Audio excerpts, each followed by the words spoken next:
The death bug was an odd creature.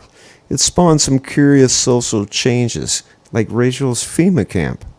They went totally rogue, including the warden. They said they'd be willing to stand trial a year after the death of the last official plague victim. Rachel's high profile floated the whole thing. The powers that be, whoever they really were, tried to keep her out of the press, but her detractors kept dragging her back into the rotation. She was in prison, and ironically at the top of her game. Alien 4, that's star power. The prison was now mixed, both racially and by gender.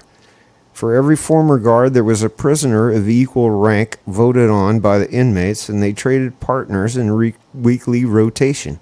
They remodeled to provide their own quarantine area.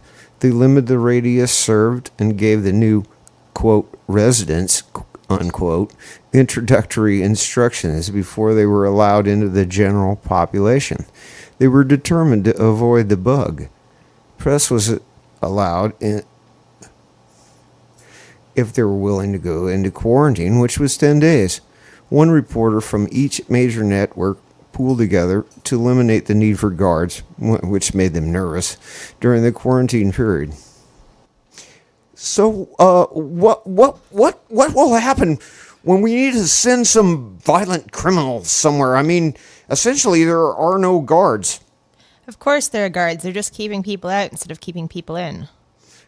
But where should we send our violent offenders? Well, here, if they're within our radius. But there's no one guarding the way out. So far, none of the camps that have integrated our model have been affected by the plague. Right now, you're in the safest place in America, maybe the whole world. But what if a new inmate is belligerent? We might have peace, love, and understanding, but we're not cream puffs. Another reporter began the interview asking Rachel about Rachel's child, Ariel, who had been born in the camp.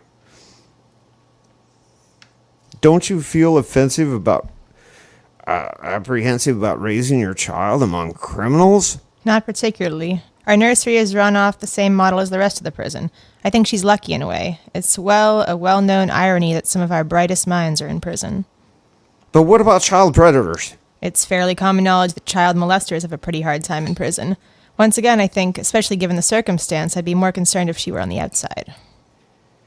They either disapprovingly droned or effusively gushed, but she tried to play them all to the best of her advantage. What about all the crime in the perimeter of these so-called integrated camps? Don't you feel somewhat responsible? It's an understandable reaction, but should we go back to living in fear and brutality just because others do it? I am, and I've been pleading with all of you out there to think about it and be more like us. We've taken the strongest measures we can to protect ourselves, and so far it's working. Organize your community like we do. Have a quarantine area that is pleasant. Coordinate with your neighbors. Grow your own food. Try to love each other, but at the very least, try to tolerate each other and recognize that some individual sacrifice might add more to the greater good than what appears at face value.